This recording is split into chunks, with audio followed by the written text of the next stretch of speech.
She was pregnant, freezing, and thrown out of a luxury car dealership like she didn't belong in the world. He was a quiet single dad who hadn't believed in miracles for a long time. Neither of them expected what would happen next, or how one unexpected kindness would change everything.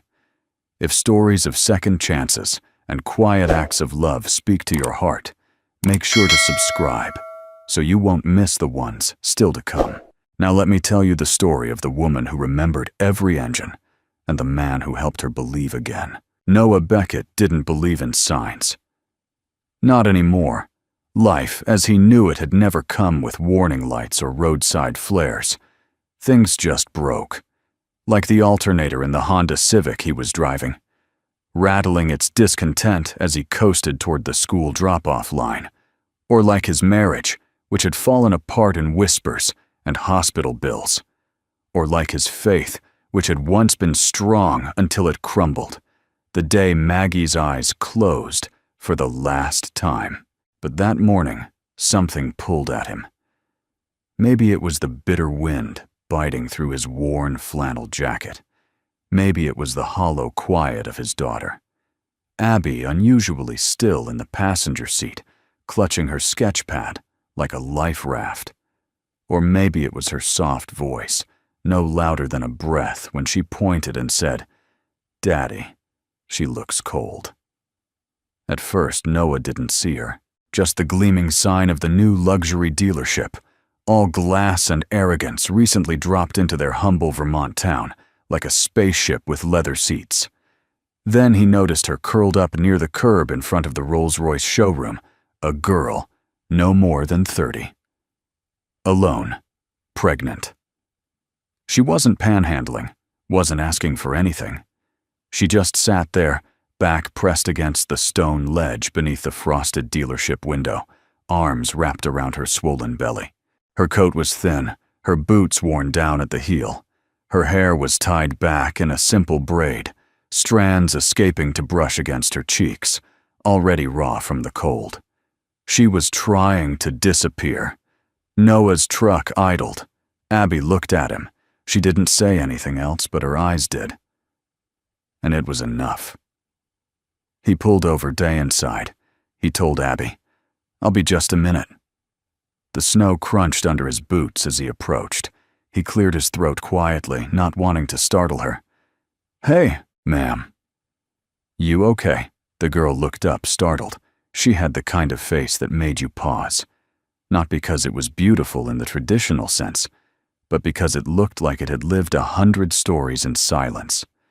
Her eyes were sharp, alert, but they were tired too. Not from sleep deprivation, from something deeper. "I'm fine," she said quickly. Too quickly, Noah crouched a few feet away, giving her space. "It's freezing out here. I'll be gone in a minute." "You don't have to be." The girl hesitated, glanced behind her at the dealership. "They didn't want me in there." Said I was disturbing the image. Noah's jaw tensed.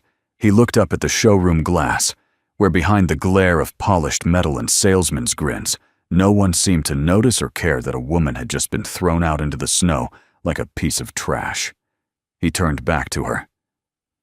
"You hungry?" She didn't answer. "My daughter and I are headed home. We've got soup on the stove and a heater that works when it feels like it. It's not much, but it's warm. You can rest just for a bit, no strings." Her hand drifted protectively over her belly again. She stared at him, long and hard, as if trying to see the catch behind the kindness. When she spoke, her voice was smaller. "You don't even know my name." "No," Noah said gently, "but I know you're someone's daughter and someone's mother soon. That's enough for me." A tear slipped from the corner of her eye. She didn't wipe it away. "Okay," she whispered. Back at the house, Abby helped set the table with quiet diligence, sneaking glances at their guest from behind her coloring books. The girl sat at the edge of the couch, hands cradling the warm mug of soup like it was made of gold. "I'm Noah," he said softly as he handed her a blanket. That's my daughter Abby. She nodded. I'm Evelyn. There was a long silence, only broken by the soft tapping of snow against the window. I used to design things, she said suddenly. Machines, engines, cars. Noah didn't press. He just listened. I knew every inch of a Rolls-Royce engine before I turned 20. I could name every model since 1946 by the sound of the ignition alone. He looked up surprised. You worked with Rolls. I built part of it. Another silence. But this one was heavier. I lost everything when my father died, she continued, voice barely audible. My stepmother, she said I was unstable.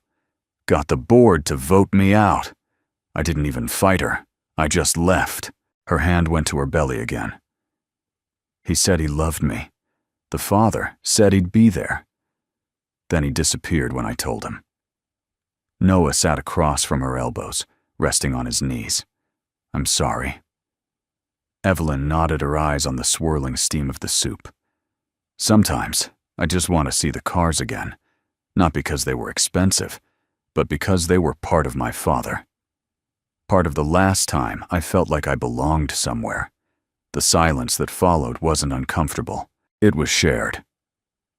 Then Abby's voice cut in from the floor where she was sketching. What's your favorite car? Evelyn smiled for the first time. The 1965 Silver Cloud der Threet. My dad let me reupholster the seats myself when I was 16. Will you teach me how to draw it? Abby asked. Evelyn looked at Noah seeking silent permission. He nodded. I'd love to. That night, as Noah stood at the door to her makeshift room, he hesitated before turning off the hallway light. Thank you, Evelyn said softly, already curled beneath the worn quilt. No need, he replied. You needed help. That's enough. She looked at him for a long moment, eyes glistening. You're the first person who said that, without wanting something in return. Noah didn't answer.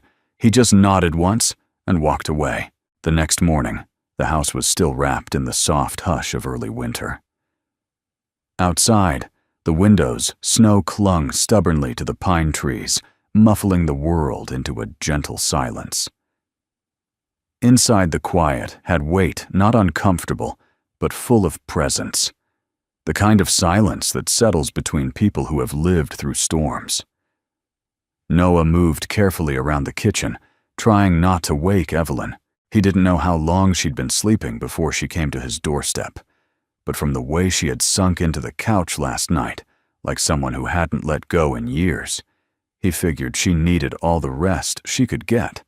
Abby sat at the small wooden table, feet swinging above the floor, quietly coloring a picture of what looked like a car.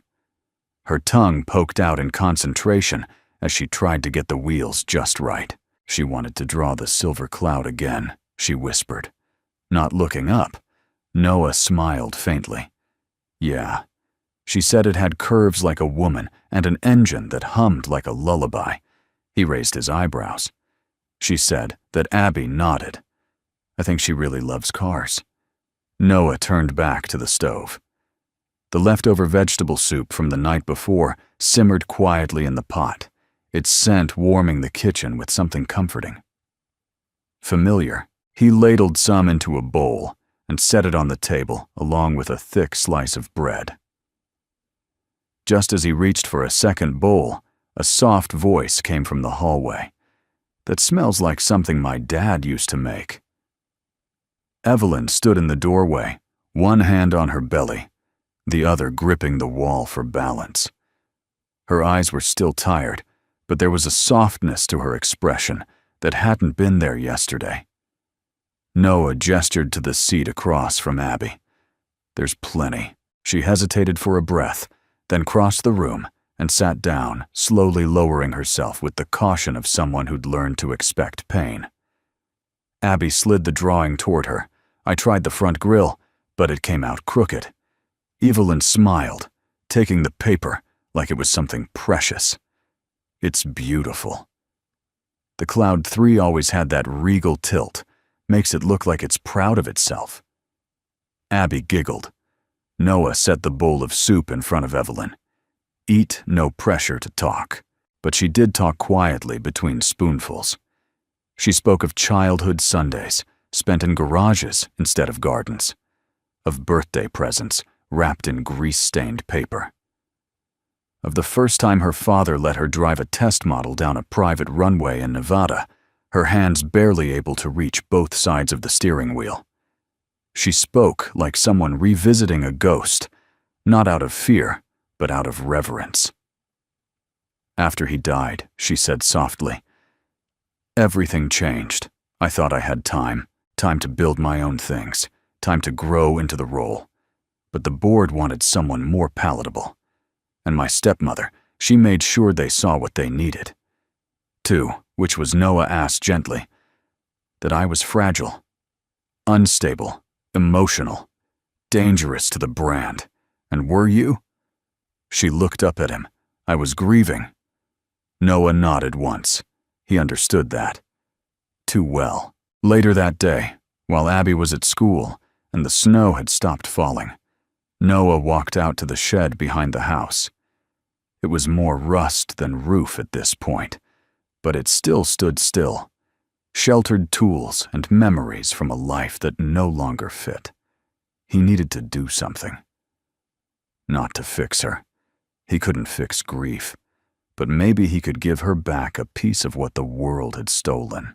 In the corner of the shed under a tarp and layers of forgotten seasons was an old engine block. One he'd rescued years ago from a junkyard outside Montpellier. It wasn't Rolls-Royce, not even close, but it had weight, history, and parts that could sing again if someone cared enough. He spent the afternoon cleaning it up, not knowing why exactly. Only that her voice, when she spoke about machines, sounded like someone praying. That evening, Evelyn joined him on the porch. She had borrowed one of Maggie's old cardigans, slightly too big. Sleeves folded, and stood quietly beside him as the sun dipped low behind the trees. "You're fixing an old Chevrolet," she said, smiling faintly. "I don't have a silver cloud lying around. I never expected one." They stood in silence for a while. Then she said, "I think the baby is a girl." Noah glanced over. She kicked when Abby showed me her drawing earlier. Evelyn continued, like she approved. He smiled. "Names?" "None yet. I was thinking of waiting, letting her tell me." "I like that," he said. Evelyn looked at him, then eyes clear. "Do you ever feel like you're trying to rebuild something with parts from a different life?" Noah exhaled. Every day, as night crept in and Abby fell asleep on the couch, curled up under a blanket Evelyn had folded just right, Noah sat alone by the fire. He thought of how little it took to break someone, how thin the thread was between having everything and losing it all. He thought of Evelyn's voice, soft but steady, remembering the sound of pistons, the smell of leather interiors, the way engines spoke to her in a language few understood. And he thought maybe she didn't just need shelter. Maybe she needed someone to believe she still mattered, not because she once built empires, but because she still carried the blueprint for something new. The frost hadn't yet melted off the windows when Evelyn found herself sitting at the edge of the porch steps, wrapped in a wool blanket, eyes lost in the line of trees beyond the property. The forest behind Noah's cabin was still silent in that timeless way that made you forget the world ever moved fast. Here things didn't rush. Even grief seemed to slow down to stretch itself out like morning light. She traced a finger along the rim of the coffee mug Noah had handed her minutes earlier. It was chipped, faded blue, the logo of a forgotten gas station on one side. But it was warm, and in that moment, that was enough. Behind her, the door creaked open, and the sound of soft footsteps followed. "Abby, can I sit with you?" Evelyn nodded. Abby sat beside her, hugging her own mug of hot cocoa legs swinging above the cold wooden step. I told Dad. "You talk about cars in your sleep." Evelyn blinked. surprised. I do. Abby grinned. You said something about twin carburetors and walnut veneer dashboards. I think that means you're magic. Evelyn let out a soft laugh, a sound she hadn't heard from herself in a long time. No one's ever called me that before. You're the only grown-up I've met who talks about cars like they're people. They kind of are, Evelyn said, gazing into the trees. They have personalities, flaws, souls, especially the old ones. You can hear it in the engine when they're happy or tired. Abby sipped her cocoa thoughtfully. I think you miss someone. Evelyn turned to her. The way you talk. It's how Dad sounded after Mom got sick, like the words are trying not to cry. The little girl's honesty was like a stone tossed into still water. It didn't wound. It rippled. I do miss someone, Evelyn whispered. A few someones. Abby nodded like that was enough. And maybe it was. Later that day, Noah returned from town with supplies and a surprise. He didn't mention it outright, just handed Evelyn a small box after lunch and said, "Thought you might like this." She opened it slowly. Inside lay a miniature die-cast model of a 1965 Rolls-Royce Silver Cloud Threat, cream-colored with a mahogany interior, perfect down to the gleam of the hood ornament. Her breath caught. Noah shifted, suddenly self-conscious. I know it's not much. Just thought you might want something to... I don't know. Hold on to. Evelyn looked up at him. Her eyes were glassy. Where did you find this pawn shop 3 towns over? Guy said it had been gathering dust for years. She lifted the tiny car from its box, holding it as if it were made of porcelain. This is the one. The exact one. My father gave me this same model when I turned 16. Said it was training wheels for a duchess. Noah smiled. I guess some things find their way back. Evelyn nodded, and for a long moment she didn't speak. Then carefully she began to talk, not just about the car, but about her father. His name was Harold March.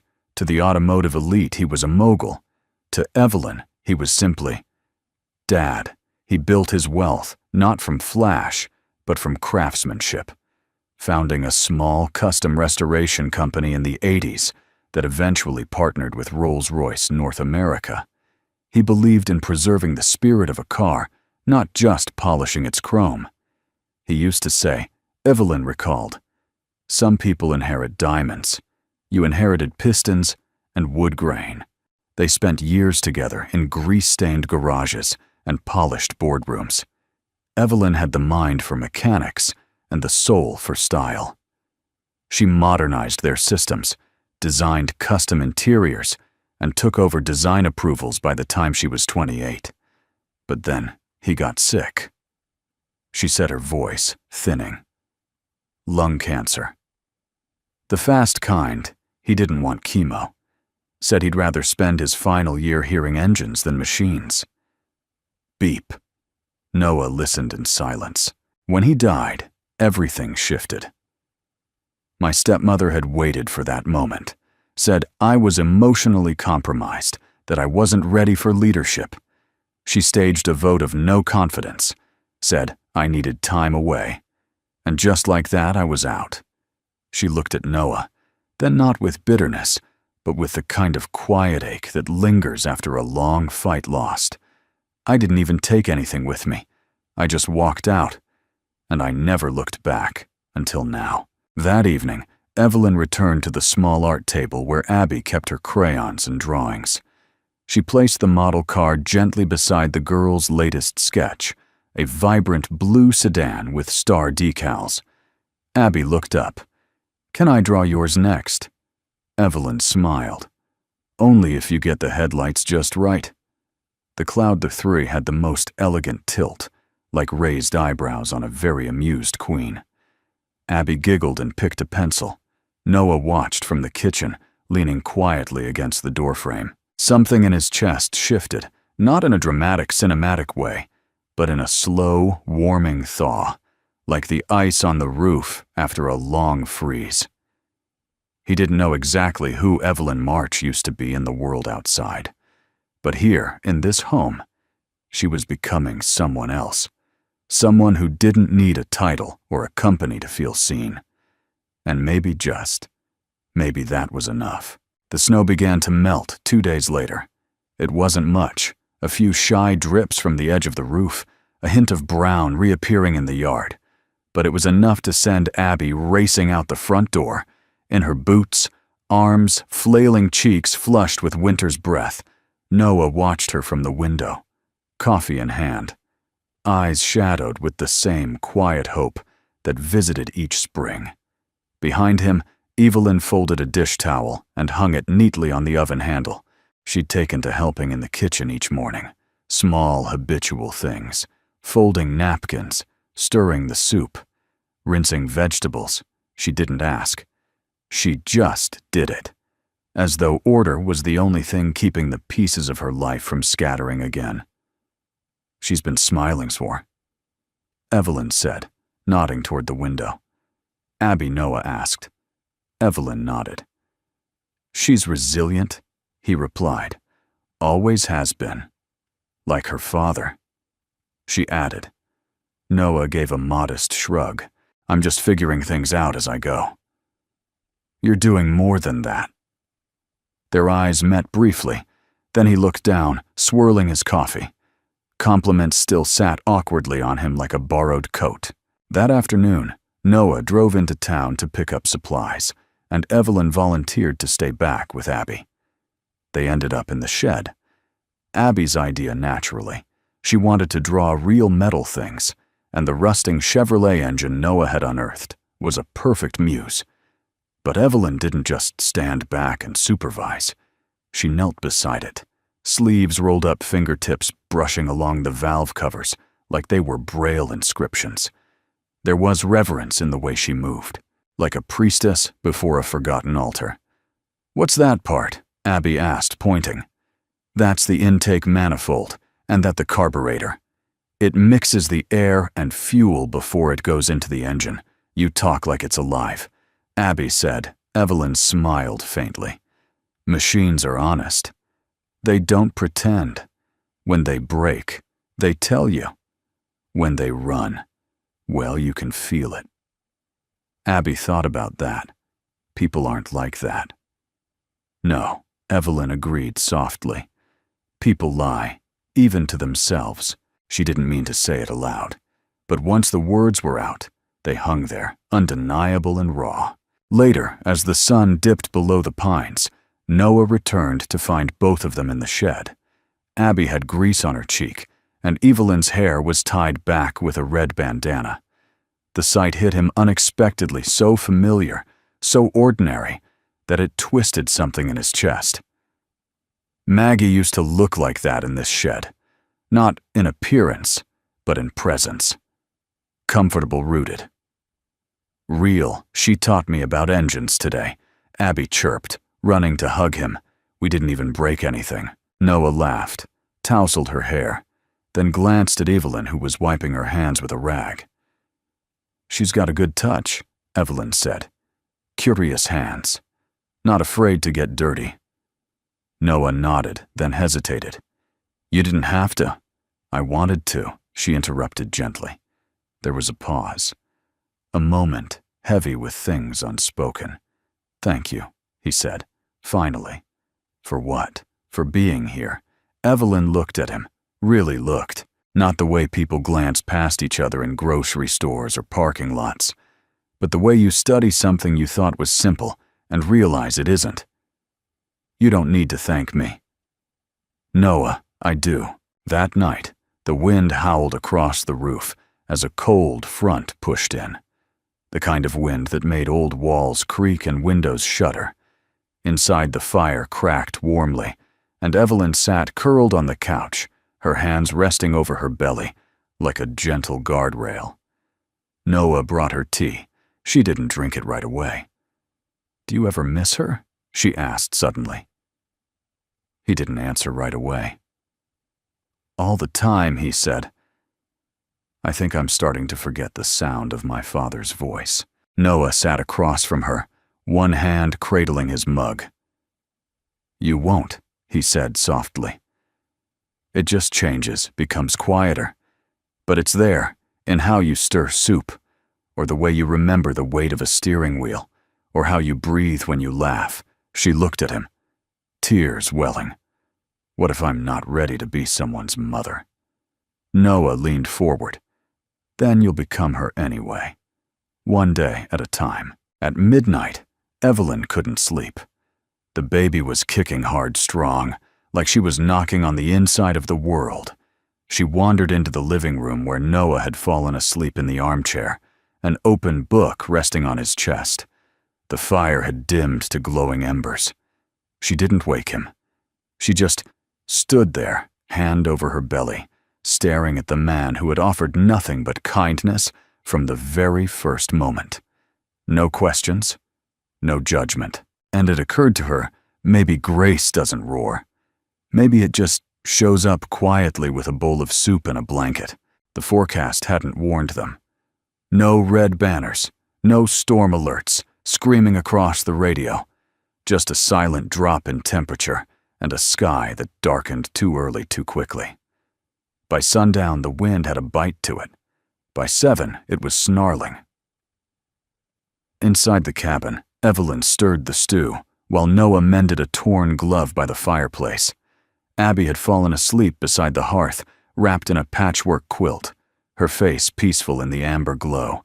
It was the kind of evening that made time feel slower, like it respected the quiet. But Evelyn kept shifting her weight, a hand on her lower back. She hadn't said much, but Noah noticed, the way her brow furrowed more than usual. The subtle winces, the way she paused mid-step, pressing a palm to her belly. "Is it pain?" he asked gently. Not looking up from his stitching, she hesitated as if admitting it might make it more real. "It's tight, like pulling, but not sharp." He set the glove down. "It's early, isn't it? 6 weeks early. You want me to call someone?" Evelyn shook her head, forcing a smile.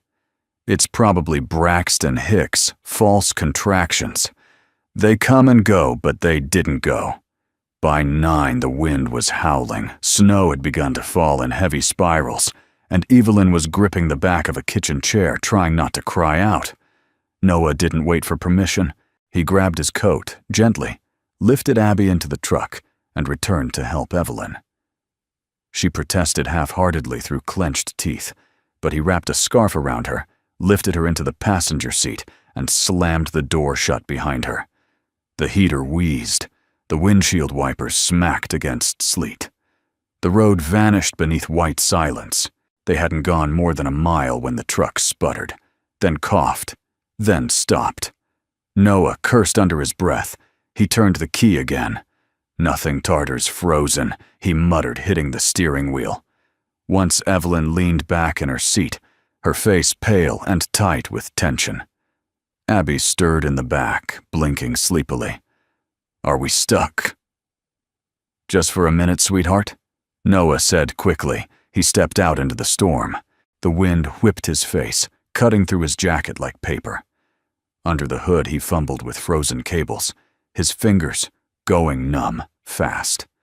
There was no light out here. No moon. No street lamps. Only snow, relentless and blinding.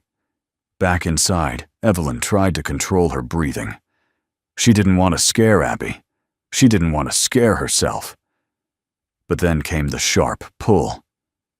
Different, deeper, she cried out before she could stop it. Abby sat upright. "Is the baby coming?" Evelyn nodded, tears in her eyes. "Not yet, sweetheart." But maybe soon. Noah climbed back in red-faced, shaking the snow from his shoulders. "We're not going anywhere tonight." He saw her expression and his stomach dropped. "Okay," he breathed. "Okay, we'll keep warm. We'll be all right." He reached behind the seat, pulled out an old army blanket and wrapped it around Evelyn's legs. Then he cranked the emergency heater from under the dashboard, a miracle of old design that hissed to life with a low hum. They sat there, the three of them, surrounded by white silence and creaking trees. The truck was a small island in a vast, cold sea. And then Evelyn whispered, "Why are you doing this?" "Noah," he turned to her, confused. "All of this helping me, taking me in. You didn't even know me." He paused, then said simply, "Because someone once did it for me." She looked at him, eyes wide. "After Maggie passed, I shut down, lost my job, couldn't eat, couldn't sleep, thought I was done. And then a neighbor to this old mechanic named Bill knocked on my door, said he needed help, organizing tools. Truth was he didn't, he just knew. I needed to feel useful again." Noah's voice cracked slightly. "He gave me the shed, taught me how to fix engines the right way, taught me how to fix myself." Evelyn was quiet for a long time. "I thought I'd be alone when this happened," she whispered, tears streaking down her cheeks. "You're not," he said. "Not tonight."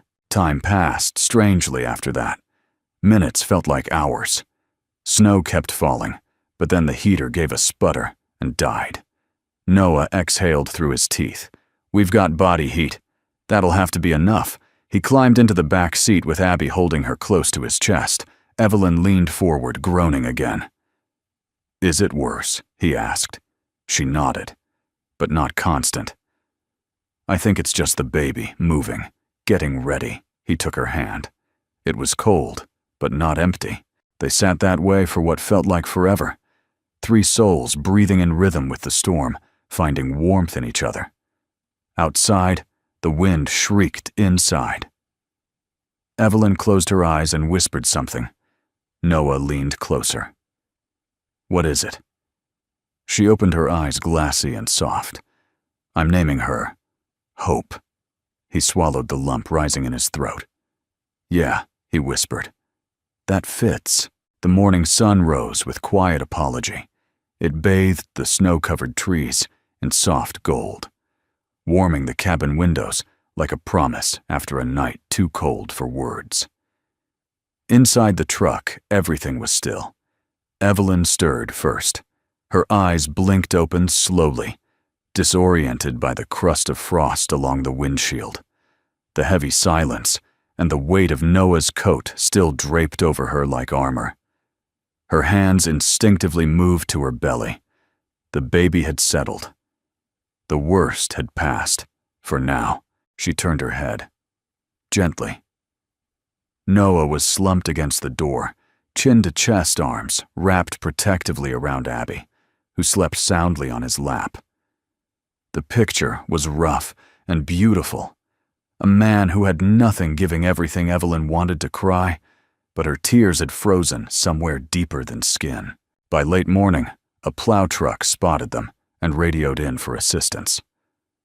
A kind-faced EMT gave Evelyn a quick exam in the back of the ambulance, confirmed there were no signs of labor, and gently advised her to rest as much as possible. They returned to the cabin just after noon, where the wood stove had finally defeated the chill. Noah didn't say much. He brewed coffee, cooked scrambled eggs, brushed the snow off the steps, fixed the firewood stack that had collapsed under the weight of the storm. He kept moving like a man afraid of stopping. Evelyn didn't push. She understood the silence. After surviving the storm, there were always hours that felt like echoes. Instead, she wandered into the spare room Noah had cleared for her, sat down on the edge of the bed, and pulled her old duffel bag from beneath it. Inside were the few things she'd kept when she walked away from her father's empire. Clothes, a sketch pad, a photo of the two of them at her college graduation. Her in a grease-stained dress, him in a tuxedo with an oil smudge on the lapel, both smiling like they hadn't yet learned how to lose. And at the bottom, in a folded leather folio, were the letters. She hadn't read them in over a year. Some were written on hotel stationery, others on napkins. One on the back of a blueprint. None were sent. She'd written them in airports, in parked cars, in bathrooms of gas stations, where she'd hidden from the weight of her own name. Every time she wanted to speak to her father, she wrote instead, because she'd believed deep down that he was still listening. Evelyn unfolded one, its paper brittle at the creases. Dad, you once told me I could rebuild anything, even a heart. I think you were wrong. Or I'm not the mechanic you thought I was. He left me. I'm pregnant. I'm terrified. I thought I could do this on my own. I thought walking away was strength. But I just feel lost. I keep looking for you in the quiet, but it's never enough. I hope wherever you are, you still believe in me. Love always, Evelyn. Her hands trembled as she set the letter aside. Noah appeared in the doorway, holding 2 mugs of tea. He didn't speak, just glanced at the papers spread across the bed. Letters, she said quietly. Never sent them. He sat beside her, passed her the tea. Want to read one? She shook her head. You'd think I'd be past it by now. Grief isn't a calendar, he said. It's a language. We carry it. Sometimes in silence. She looked down at the pages. I thought if I let it out, it would ruin me. But keeping it in didn't fix anything either. Noah leaned forward, elbows on his knees. You know, he said. After Maggie died, I found a box in the garage. Letters she wrote to Abby. One for every birthday until she turned 18. Some were funny. Some were just stories. Some were just her telling Abby that love doesn't vanish. It changes shape. Evelyn looked at him, eyes wide. I never read them. They weren't for me.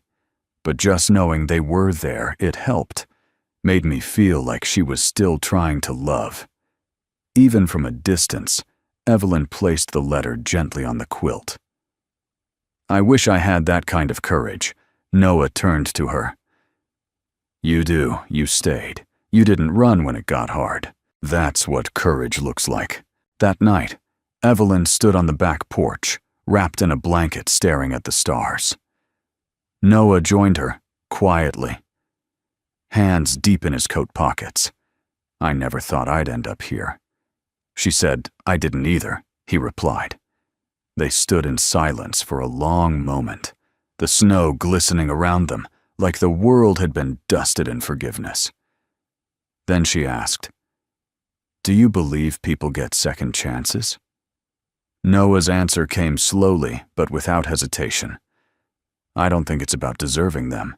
I think it's about what you do when someone offers you one. She looked at him. There was no romantic crescendo, no sweeping music, just 2 people learning how to breathe in a world that had once knocked the wind out of them. And for the first time in a long time, Evelyn didn't feel broken.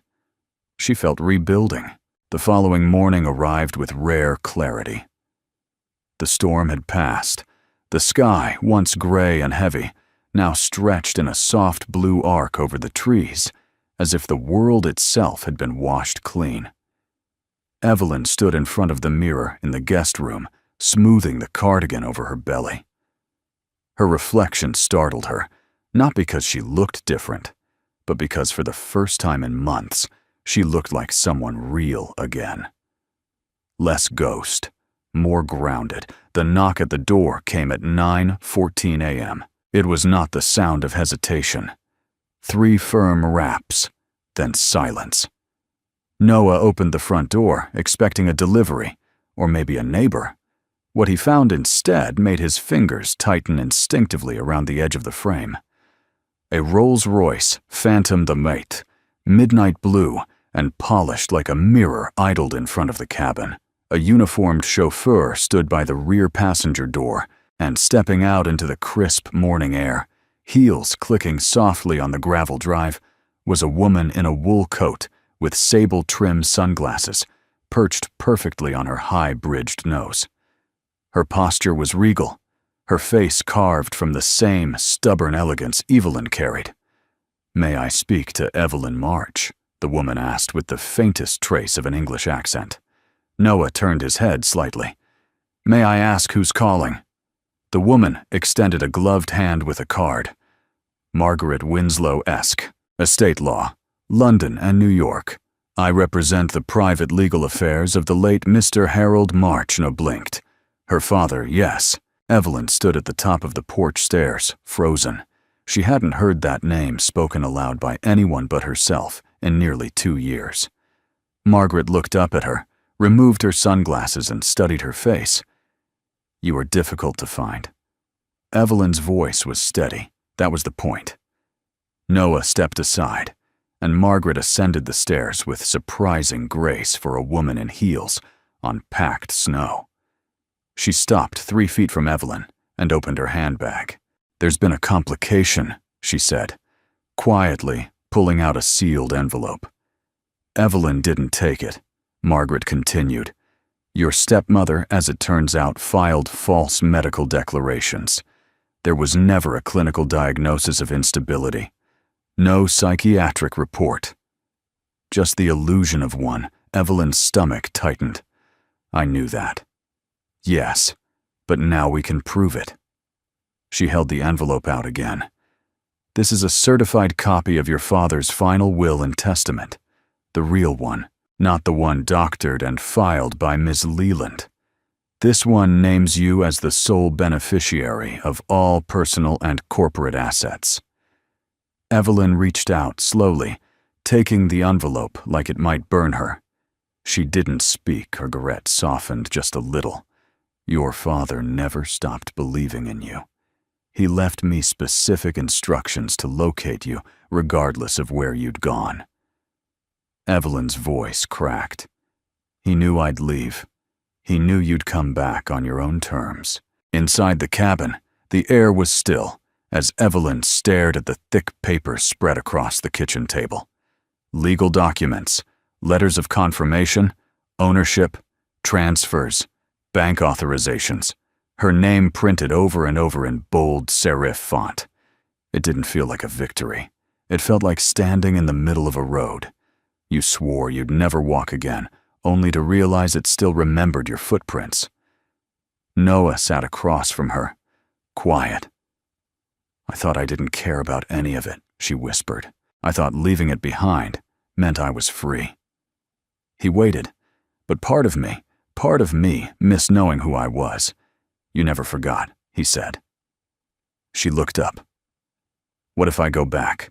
What if I try to run the company again? He met her gaze. Then do it, but do it your way. You're not the same woman they pushed out. You're stronger now, her lip trembled. I'm terrified. So was I.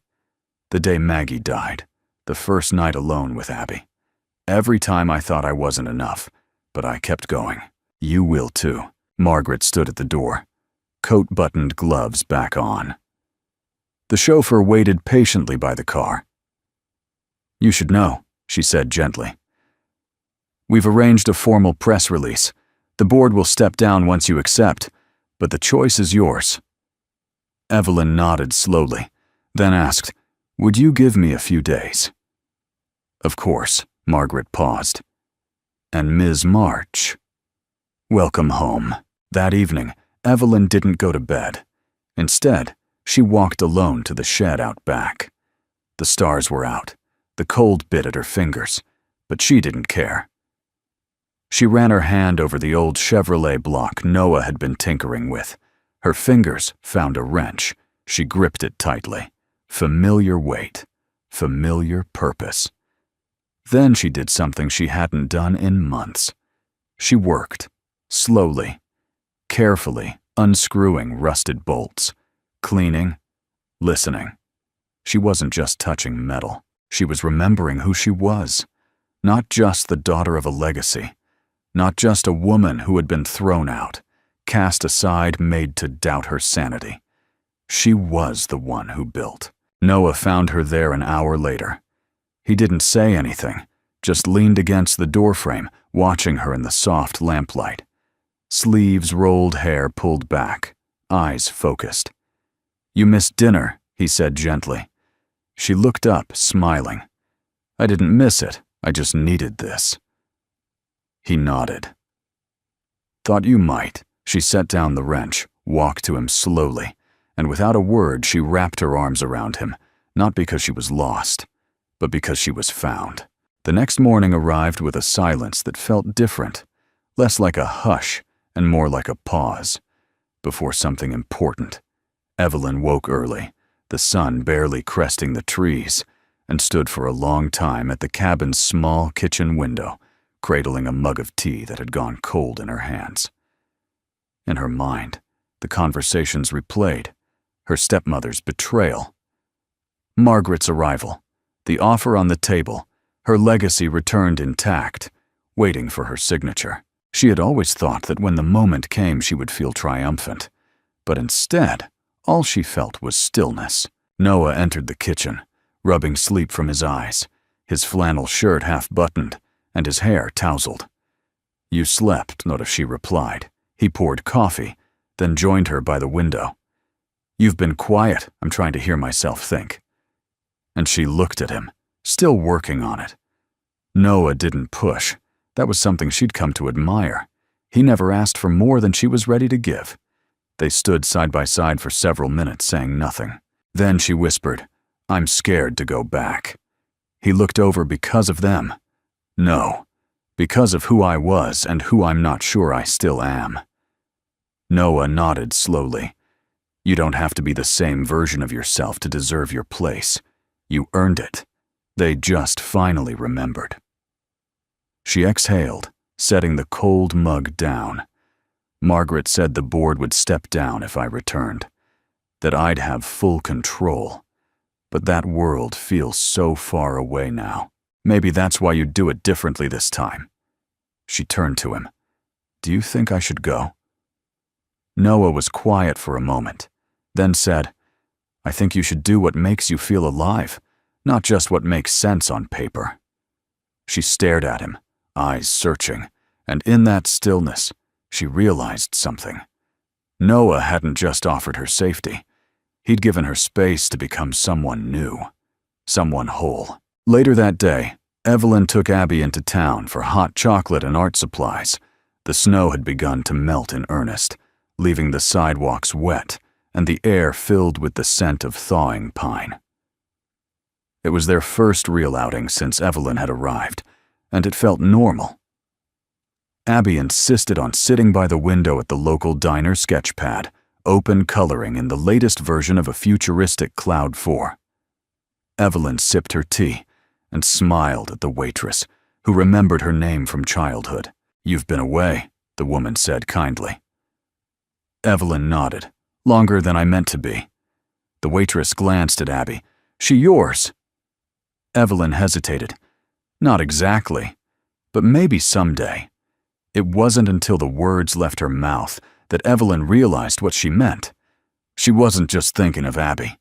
She was thinking of all of it. That evening, Noah found her outside again, this time sitting on the old wooden bench behind the shed. The light was fading, and the trees stretched long shadows across the snow. He sat beside her. "I've been thinking," she said softly, "about what you said this morning, about doing what makes me feel alive." He waited.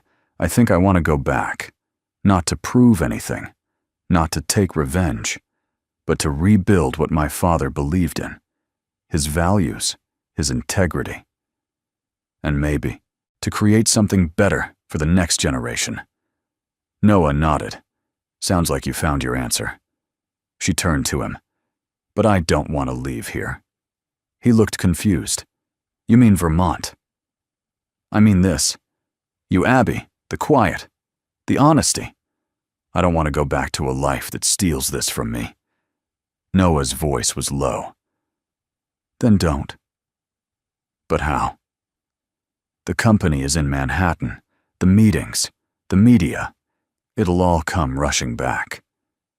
He took her hand gently. "Evelyn, you don't owe anyone your soul, not even a legacy. Run it from here. Set boundaries, hire people who share your vision. Make the job fit your life, not the other way around." She blinked. "You make it sound simple," he smiled. "It's not, but it's possible." They sat in silence again. Then she asked the question that had been circling her heart. Do you think I'm the kind of person who could be loved again?" Noah looked at her, his gaze steady. "I think you already are." That night, Evelyn didn't return to her room right away. She stood over Abby as she slept, watching her chest rise and fall, the girl's fingers still curled around a colored pencil. Then she walked back to the kitchen and pulled out her father's old folio from the cabinet. She flipped through sketches, designs, notes scrawled in the margins, then found a blank sheet, and she began to draw.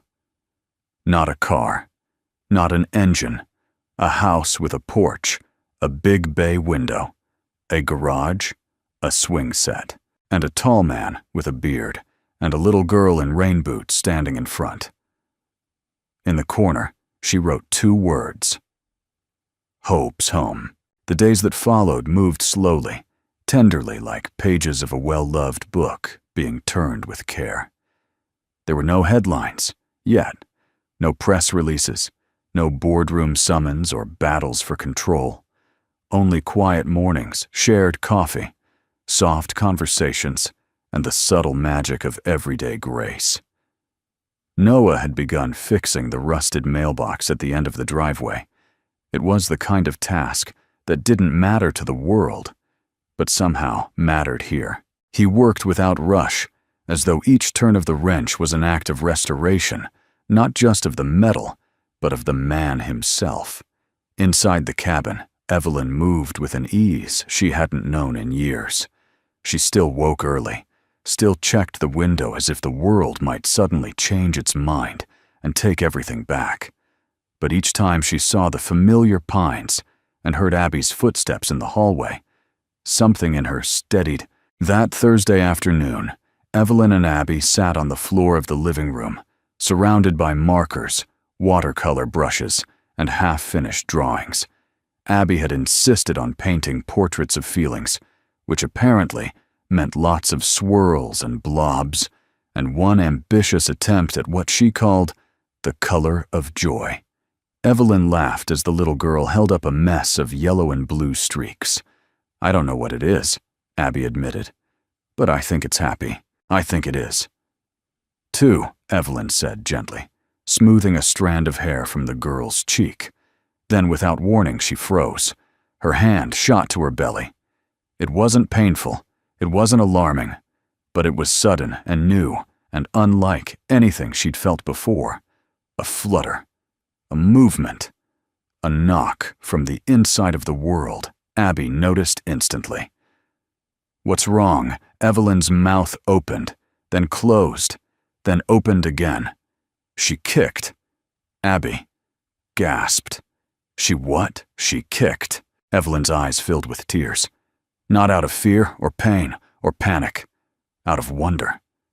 "She's real," she whispered. "She's really here."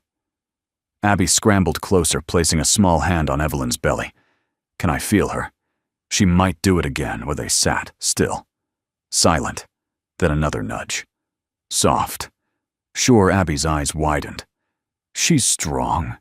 "She is," Evelyn said, voice shaking. Just then, Noah entered through the back door, brushing snow from his sleeves. He paused, seeing them on the floor, Evelyn's hand over Abby's both, their eyes shining. "What happened?" Abby didn't even look up. "Hope said hello." Noah blinked. "Hope." She kicked Evelyn, said, smiling through tears. It was the first time Noah set the toolbox down slowly, as if afraid to break the moment he knelt beside them. "May I?" Evelyn nodded. He reached out hand, hovering just an inch from her belly. She took it gently and placed it where the movement had been. They waited. For a moment, nothing. Then another nudge, this time stronger, like a heartbeat in motion. Noah exhaled sharply, eyes wet. "She's a fighter," he whispered. "She had to be," Evelyn replied. That night, Evelyn stood by the fireplace holding the small wooden carving Noah had whittled for Abby, a bird in mid-flight. She ran her thumb across its wings, her thoughts caught between past and future. Noah entered the room quietly. "She's changing you," he said, nodding toward her belly. Evelyn turned. "She already has. Can I ask you something?" She nodded. "When the company calls, when they ask you to step back into the spotlight, into the pressure, the press, the legacy, what will you say?" Evelyn looked at the fire for a long moment. "I'll say yes," she said, "but not the way they expect." He waited. "I'll lead. But from here, from Vermont, I'll build a remote team. Focus on craft, not flash. Restore the values my father believed in. And I'll make time for hope for you or whatever this is." She looked up at him.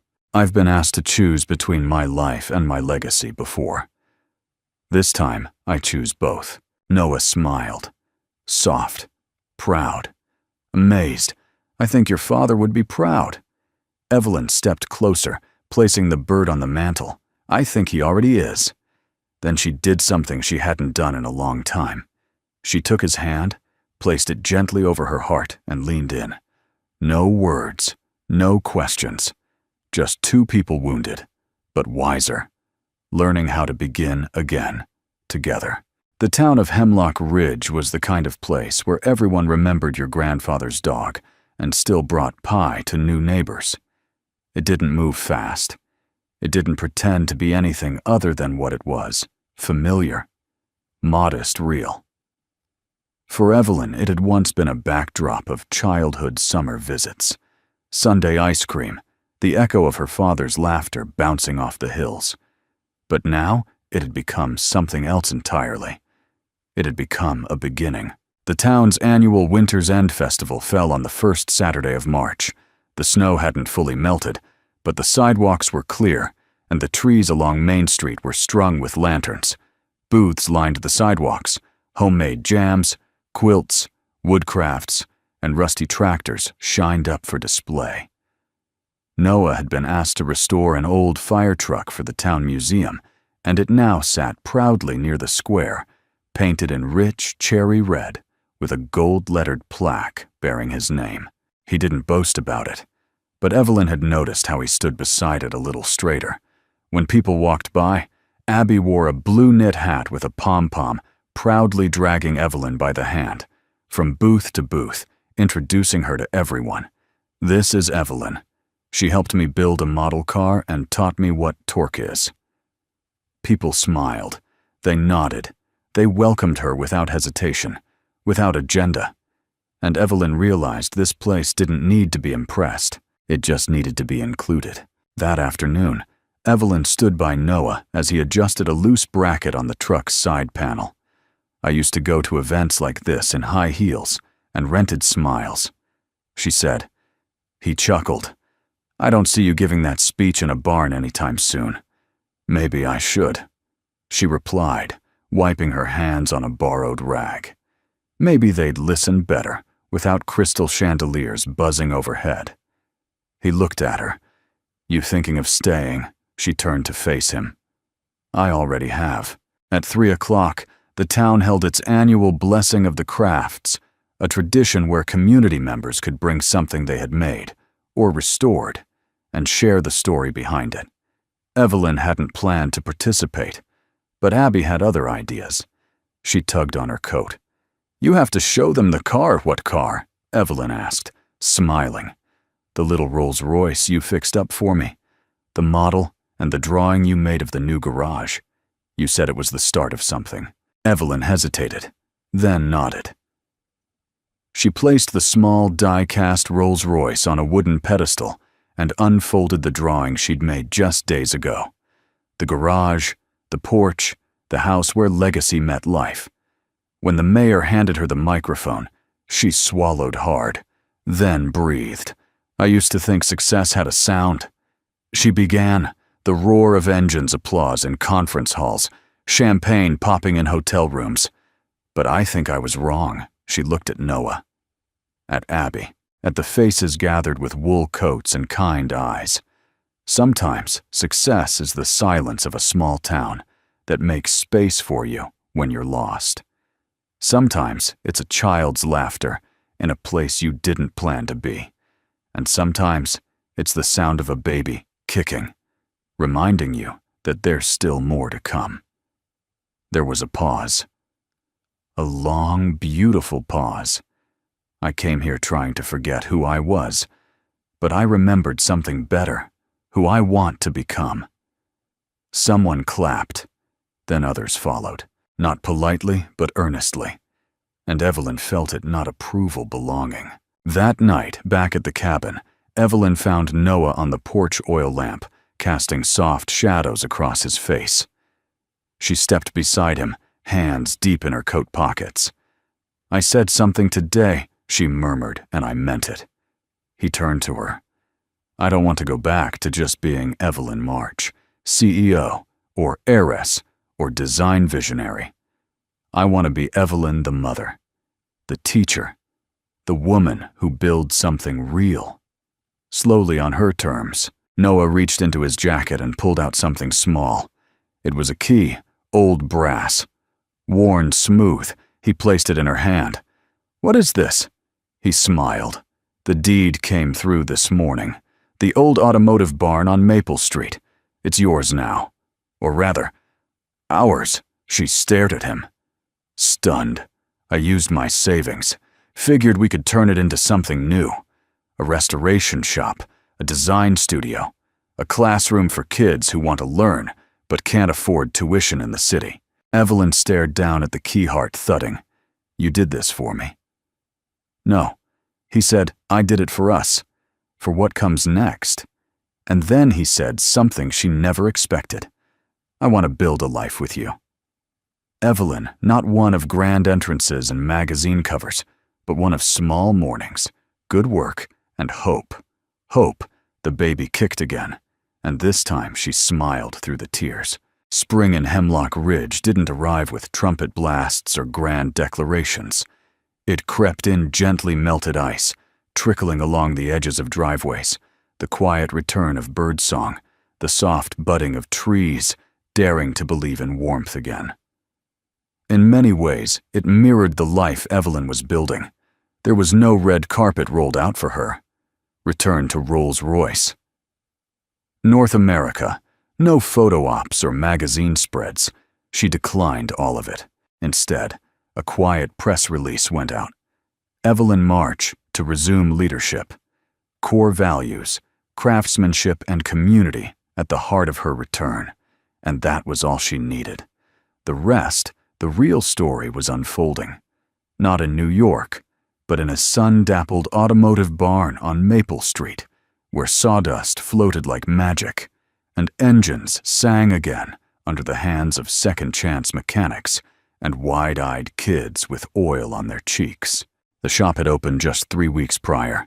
It wasn't grand, not yet, but it was hers.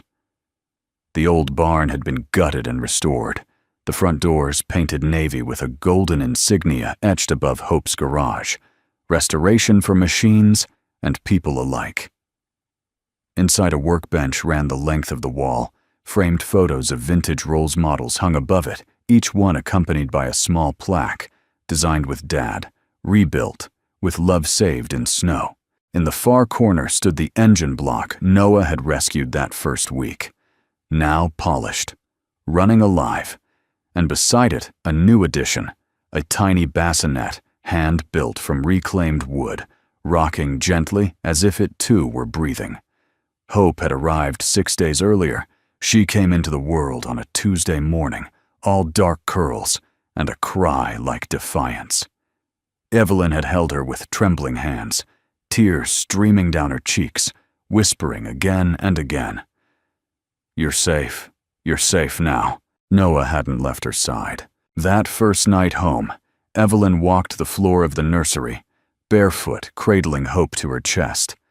The room was painted a pale green, soft and quiet. On the bookshelf sat her father's old leather folio, now filled with Evelyn's designs. Beside it, Abby's latest drawing, a family of 4 standing in front of a red barn, beneath a rainbow that stretched almost comically wide. In the hallway, Noah leaned against the doorframe, watching her rock the baby. "She has your eyes," he said softly, "and your patience." Evelyn whispered, brushing a kiss to Hope's forehead. He stepped into the room, wrapped his arms around them both. They stood that way for a long time, breathing becoming. The next afternoon, the shop held its first free workshop for local teens. Evelyn stood before them in jeans and a denim apron, her hair tied back in a practical knot, grease on her hands, pride in her voice.